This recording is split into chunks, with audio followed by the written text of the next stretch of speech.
Make vows to the Lord your God and fulfill them. Let all who are around him bring gifts to him who is to be feared. He will cut off the spirit of princes. He is feared by the kings of the earth.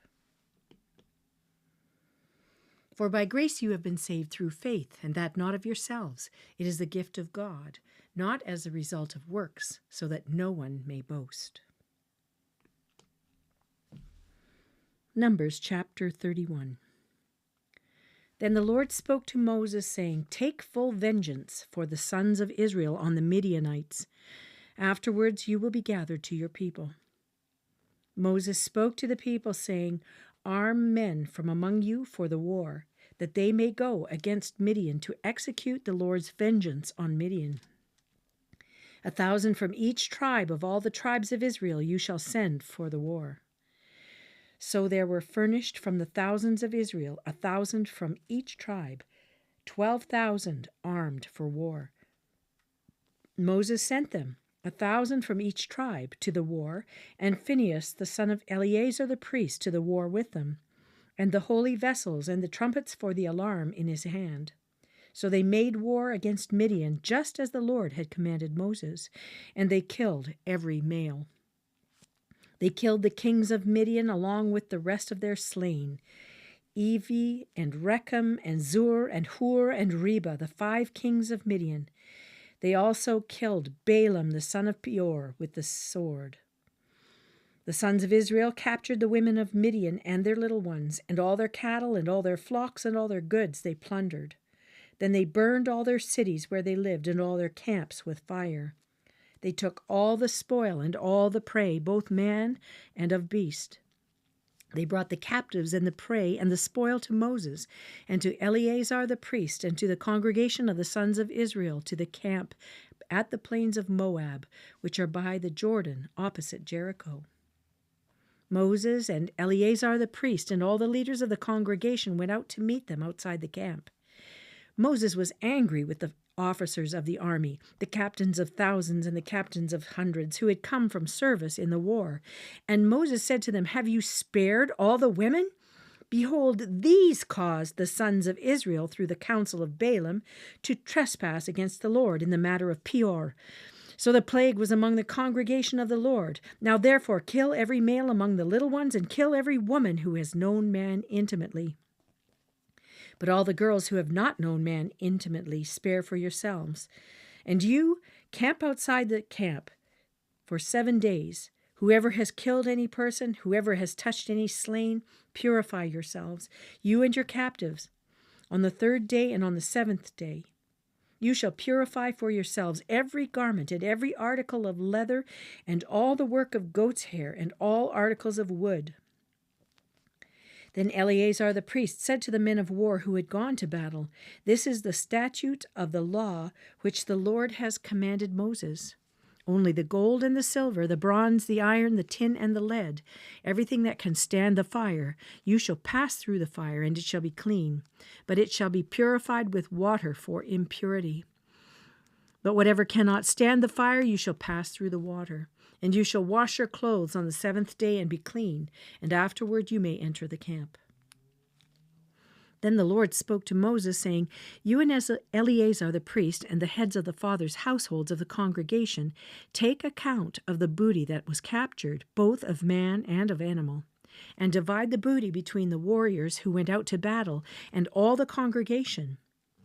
Levy a tax for the Lord from the men of war who went out to battle, 1 in 500 of the persons, and of the cattle, and of the donkeys, and of the sheep.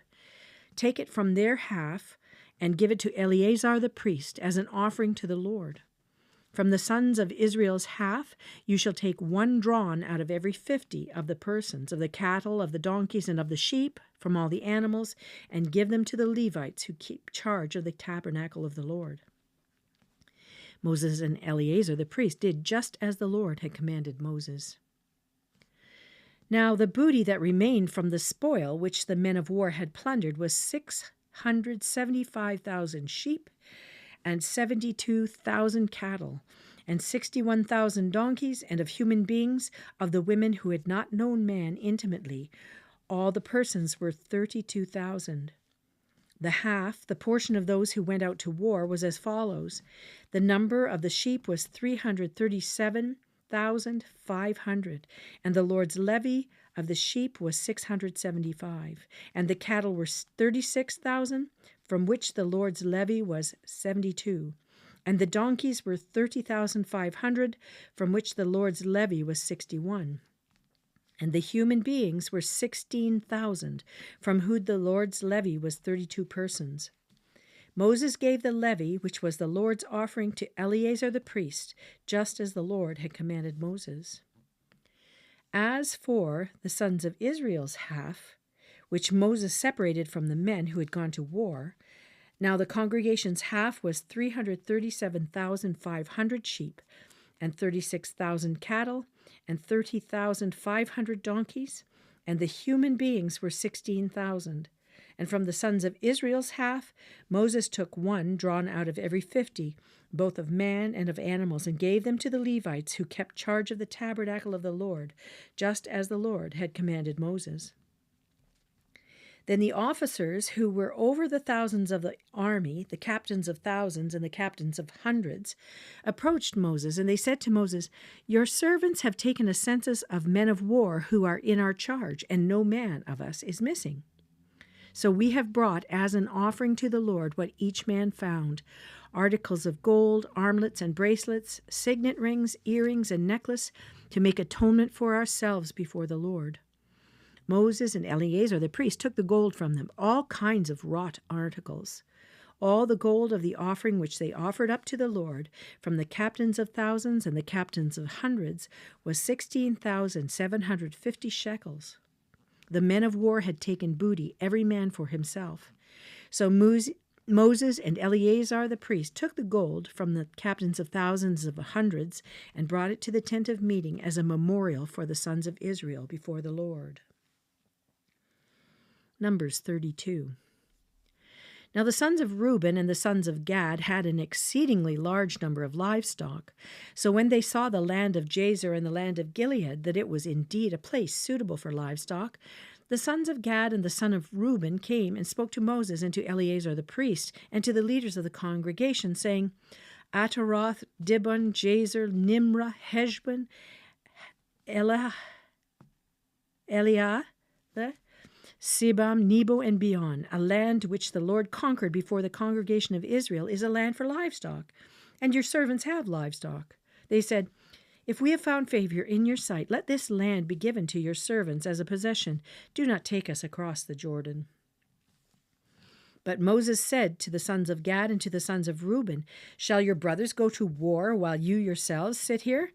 Now why are you discouraging the sons of Israel from crossing over into the land which the Lord has given them?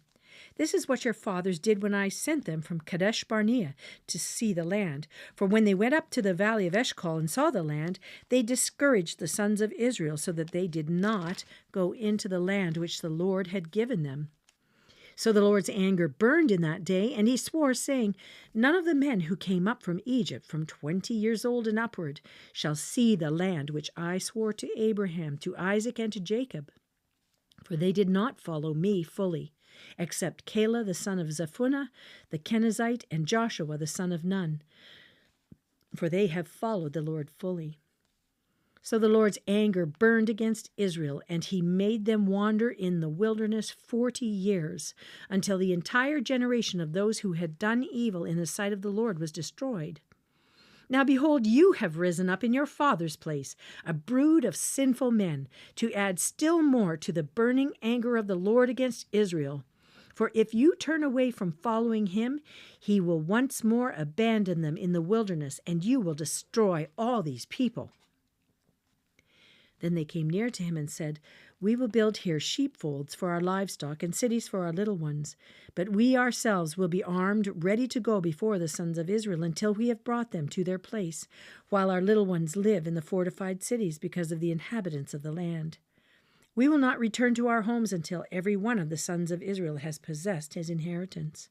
For we will not have an inheritance with them on the other side of the Jordan and beyond, because our inheritance has fallen to us on the side of the Jordan towards the east.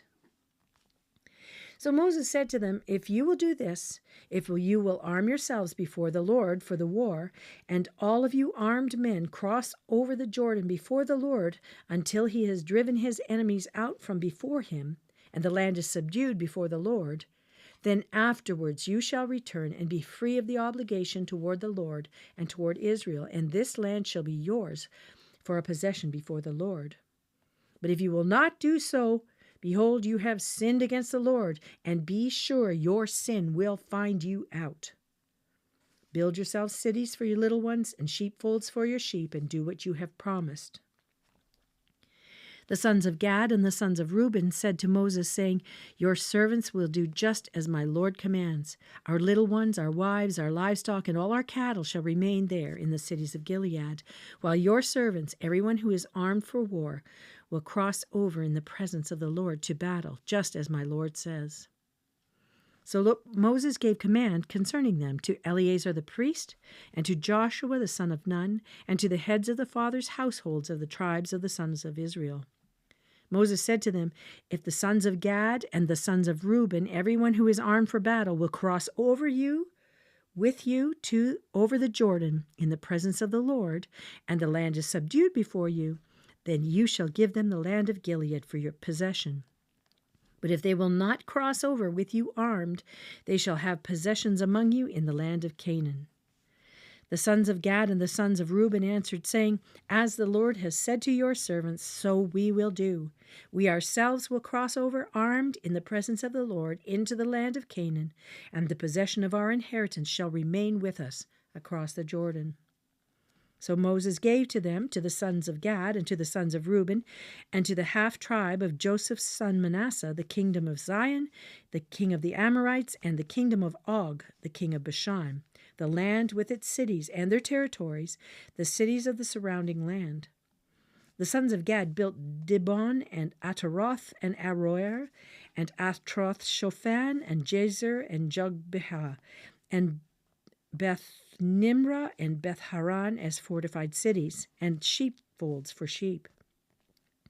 The sons of Reuben built Heshbon and Elealeh and Kiriathaim and Nebo and Baal-meon, their names being changed, and Sibmah, and they gave other names to the cities which they built. The sons of Machir, the son of Manasseh, went to Gilead and took it, and dispossessed the Amorites who were in it. So Moses gave Gilead to Machir the son of Manasseh, and he lived in it. Jair the son of Manasseh went and took its towns, and called them Havoth Jair. Noba went and took Kenath and its villages, and called it Noba, after his own name. Psalm 35, verses 1 to 8. A psalm of David. Contend, O Lord, with those who contend with me. Fight against those who fight against me. Take hold of buckler and shield, and rise up for my help. Draw also the spear and the battle axe to meet those who pursue me. Say to my soul, I am your salvation. Let those be ashamed and dishonored who seek my life. Let those be turned back and humiliated who devise evil against me. Let them be like chaff before the wind, with the angel of the Lord driving them on.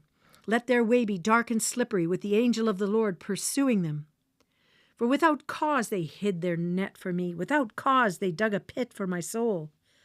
Let destruction come upon him unawares, and let the net which he hid catch himself. Into that very destruction let him fall. Proverbs 12, verse 1.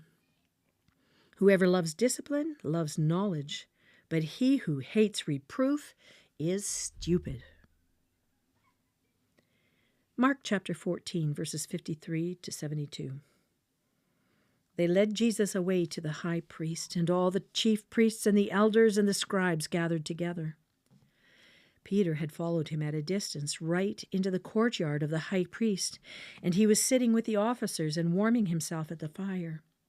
Now the chief priests and the whole council kept trying to obtain testimony against Jesus to put him to death, and they were not finding any. For many were giving false testimony against him, but their testimony was not consistent. Some stood up and began to give false testimony against him, saying, "We've heard him say, I will destroy this temple made with hands, and in 3 days I will build another made without hands." Not even in this respect was their testimony consistent. The high priest stood up and came forward and questioned Jesus, saying, "Do you not answer? What is it that these men are testifying against you?" But he kept silent and did not answer. Again the high priest was questioning him and saying to him, "Are you the Christ, the Son of the Blessed One?" And Jesus said, "I am. And you shall see the Son of Man sitting at the right hand of power and coming with the clouds of heaven." Tearing his clothes, the high priest said, "What further need do we have of witnesses? You have heard the blasphemy. How does it seem to you?" And they all condemned him to be deserving of death. Some began to spit at him, some to blindfold him, and to beat him with their fists, and to say to him, "Prophesy!" And the officers received him with slaps in the face. As Peter was below in the courtyard, one of the servants' girls of the high priest came, and seeing Peter warming himself, she looked at him and said, "You also were with Jesus the Nazarene." But he denied it, saying, "I neither know nor understand what you are talking about." And he went out onto the porch. The servant girl saw him and once more began to say to the bystanders, "This is one of them." But again he denied it. And after a little while, the bystanders were again saying to Peter, "Surely you're one of them, for you are a Galilean too." But he began to curse and swear, "I do not know this man you are talking about." Immediately, a rooster crowed a second time. And Peter remembered how Jesus had made the remark to him, "Before a rooster crows twice, you will deny me 3 times." And he began to weep.